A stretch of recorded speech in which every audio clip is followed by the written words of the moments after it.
నీళ్లు, నిధులు, నియామకాలు. ఇది మా ఉద్యమ నినాదం. దాన్నే అధ్యక్ష వారు సమాధానం ఎట్లాగో చెప్తారు చెప్పండి సార్.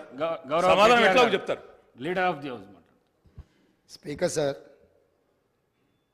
కొంతమంది ఎన్ఆర్ఐస్కి ప్రజాస్వామిక స్ఫూర్తి అర్థము అవగాహన కాదు.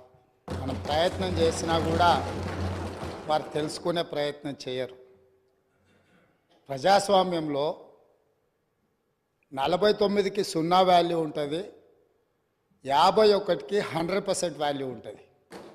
ఎందుకంటే 51% ఓట్లు, 51% నెంబర్ ఉన్న వాళ్ళు ప్రభుత్వాన్ని ఏర్పాటు చేస్తారు. 49% ఉన్న వాళ్ళు ప్రతిపక్షంగా కూర్చొని ప్రభుత్వం తీసుకునే పరిపాలనలో నిర్ణయాలను, శాసనాలను సహేతుకంగా విశ్లేషించి సలహాలు, సూచనలు ఇస్తారు. సలహాలు, సూచనలు ఒకవేళ ప్రభుత్వము పెడచెవిన పెడితే నిరసనలు, ధర్నాలు, రాస్తారోకలు చేస్తారు. అవసరమైతే ఆమరణ నిరాహార దీక్షలు చేసిన కూడా సందర్భాలు ఉన్నాయి. ఆ స్పిరిట్ను తీసుకోవాలి తప్ప వాళ్ళు 64 ఉన్నారు, మేము 39 మంది ఉన్నాం, మేము అచ్చోసిన ఆంబోతుల్లాకున్నాం, మేము పోడియంలోకి వచ్చి కుస్తీలు కొట్లాడతాం, ఈ రకమైన భాష వారి గౌరవానికి కానీ ఈ సభను నడిపించుకోవడానికి కానీ సహకరించదు. రెండవ అంశం, పదే పదే గత పాలన గురించి, గత ప్రభుత్వాల గురించి మాట్లాడుతున్నాను. సరే, వారు ఏం మాట్లాడతారో మొత్తం విన్నాక రిప్లై చేద్దాం అనుకున్నాను. కాకపోతే నా రిప్లై కోసం వారు తహతహలాడుతున్నారు.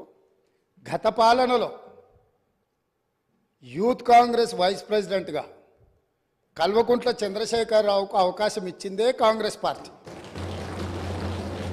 సింగిల్ విండో డైరెక్టర్గా ఎన్నికల్లో పోటీ చేయడానికి ఇస్తే కాంగ్రెస్ పార్టీ తరఫున నిలబడి ఓడిపోయిందే చంద్రశేఖరరావు. గత పాలనలో ఎంపీగా గెలిపించిందే కాంగ్రెస్ పార్టీ. గత పాలనలో షిప్పింగ్ మినిస్టర్ ఇచ్చిందే కాంగ్రెస్ పార్టీ. ఆ తర్వాత కార్మిక శాఖ మంత్రి ఇచ్చిందే కాంగ్రెస్ పార్టీ. అంతెందుకు ఇక్కడ సభ్యుడు ఉన్నాడు, వారు కూడా వారి కుటుంబ సభ్యులే. ఎమ్మెల్యే కాకుండానే మంత్రిని చేసి తర్వాత ఎమ్మెల్యేగా ఎన్నిక చేయడానికి సహకరించిందే కాంగ్రెస్ పార్టీ. ఈరోజు వాళ్ళు ఏ పేరైతే వినోద్ అనుకుంటున్నారో ఆ రాజశేఖర రెడ్డి గారే ఆ మంత్రివర్గంలోనే గత ఆర్థిక శాఖ మంత్రి, సిద్దిపేట ఎమ్మెల్యే గారు ఎమ్మెల్యే పదవి లేకుండా మంత్రిగా ప్రమాణ స్వీకారం చేసిండ్రు. రాజశేఖర రెడ్డి గారి నాయకత్వమే దేశానికి బలమైన నాయకత్వం అని అందులో పనిచేసిండ్రు. మూడవది, పోతిరెడ్డిపాడు పొక్క పెద్దది చేసినప్పుడు కీర్తిశేషులు నాయన్ నరసింహారెడ్డి గారు కడప జిల్లా ఇన్ఛార్జ్ మినిస్టర్. ఆ రోజు కొట్లాడింది పోతిరెడ్డిపాడు మీద కీర్తిశేషులు పి జనార్దన్ రెడ్డి గారు. పోతిరెడ్డిపాడు పొక్క పెద్దది చేసినప్పుడు ఇక్కడ ఉన్నోళ్ళు ఎవరు ప్రాణత్యాగాలు చేస్తామని ఎవరు కొట్లాడలే, ఎవరు మాట్లాడలే. సొంత పార్టీ, సొంత ప్రభుత్వం ఉన్న తెలంగాణ ప్రజల హక్కులను భంగం కలిగించొద్దు, కృష్ణానది జలాలలో మా వాటా మాకు ఉండాలి, మా వాటాను ఎవరు తీసుకెళ్ళినా మేము ఒప్పుకోమని కొట్లాడింది ఆనాటి నాయకుడు పి జనార్దన్ రెడ్డి గారు మాట్లాడినారు తప్ప వీళ్ళు కాదు. కాబట్టి ఈరోజు వీళ్ళందరూ ఏ పాలకుల గురించి మాట్లాడుతున్నారో ఆ పాలకులు ఇప్పుడు మాట్లాడుతున్న పెద్దలు ఎట్లెమ్మెల్యేనరు? వాళ్ళ తండ్రి గారి గురువైన చంద్రబాబు నాయుడు గారి పార్టీతో పొత్తు పెట్టుకుంటే ఆ పార్టీ మద్దతుతో ఆ కండువ కప్పుకొని సిరిసిల్లలో కష్టపడి పనిచేసి నిర్మించుకున్న చీమలు పెట్టిన పుట్టలో పాములు దూరినట్టు కేకే మహేందర్ రెడ్డి అక్కడ పార్టీని నిర్మించుకొని తెలంగాణ ఉద్యమంలో పాల్గొని తెలంగాణ ఉద్యమంలో ముందు భాగం నుండి నిలబడి కొట్లాడితే ఎన్ఆర్ఐ అంటే నాన్ రిలయబుల్ ఇండియన్ కింద మేనేజ్మెంట్ కోటాలో ఇక్కడికి వచ్చి టికెట్ తీసుకొని అక్కడ ఆ కేకే మహేందర్ రెడ్డి గారిని అన్యాయం చేసి ఈరోజు ఇక్కడికి వచ్చిండ్రు. కాబట్టి ఈరోజు గతం గురించి అధ్యక్ష, ఒకవేళ మా మిత్రులకు ఒకవేళ వాళ్ళకు అంతగా గతం గురించి చర్చించాలనే ఆలోచన ఉంటే ఒకరోజు మొత్తం తమరు సమయం ఇవ్వండి, తప్పకుండా జూన్ 2, 2014 కంటే ముందు జరిగిన 55 సంవత్సరాల పరిపాలన మీద సంపూర్ణమైన చర్చ ఇక్కడ పెడదాము. ఈరోజు ఇక్కడ జరుగుతున్న చర్చ జూన్ 2, 2014 నుంచి జరిగిన పరిపాలన, చేసిన విధ్వంసము, నాయకత్వం యొక్క వ్యవహార శైలి మీద మనం ఈరోజు మాట్లాడుకుంటున్నాము.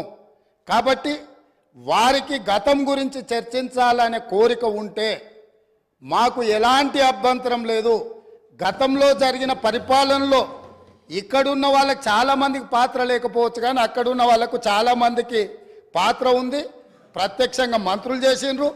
అక్కడున్న నాగేందర్ గారు, ఆ పక్కనున్న శ్రీనివాస్ యాదవ్ గారు, ఆ పక్కనున్న హరీష్ రావు గారు, అక్కడున్న కడియం శ్రీహరి గారు, ఆ పక్కనున్న పోచారం శ్రీనివాసరెడ్డి గారు, ఆ పక్కనున్న గంగుల కమలాకర్ గారు, అన్ని పేర్లు మొత్తం అన్ని లిస్టు చదువుతా.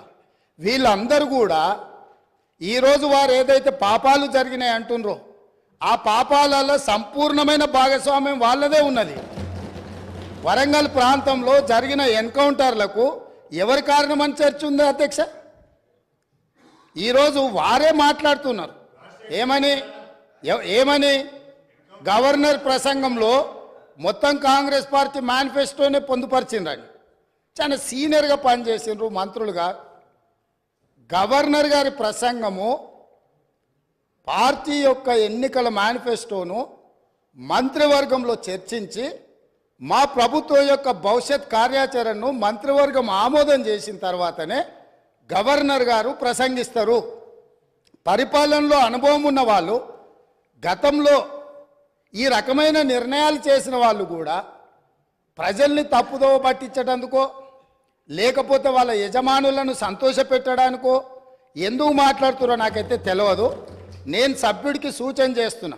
నేను చాలా విషయాలు ప్రస్తావించిన, తప్పకుండా సావధానంగా 5 సంవత్సరాల సమయం ఉంది. సంపూర్ణంగా ఎక్స్రే తీసినట్టుగా ఎక్కడెక్కడ ఏమేమి ఉన్నాయో అన్నిటిని వివరిస్తాం.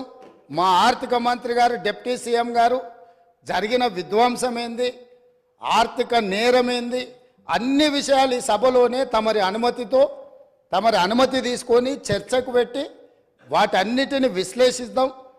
మేము సిద్ధంగా ఉన్నాం. సంవయనం పాటించి ఈరోజు గవర్నర్ గారి ప్రసంగానికి సంబంధించిన మీకు మనసు ఉంటే, తెలంగాణను అభివృద్ధి చేసుకోవాలన్న ఆలోచన ఉంటే అభినందిస్తూ మీరు ముందుకు రండి.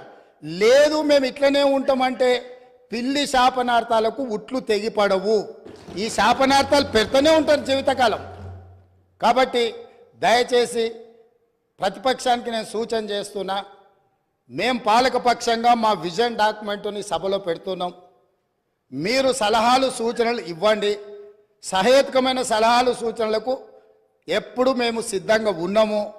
ఎందుకంటే ప్రతిపక్షాలను గౌరవించడం అనే సాంప్రదాయం కాంగ్రెస్ పార్టీకి మొదటి నుంచి ఉంది, ఇప్పుడు కూడా ఉంది. ఆ సాంప్రదాయాన్ని కొనసాగిస్తామని మీ ద్వారా వారికి తెలియజేయదలుచుకున్నాం.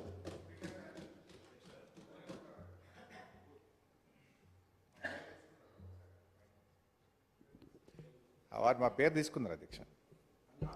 గౌరవనీయులు రాష్ట్ర ముఖ్యమంత్రి గారు ఈ సభను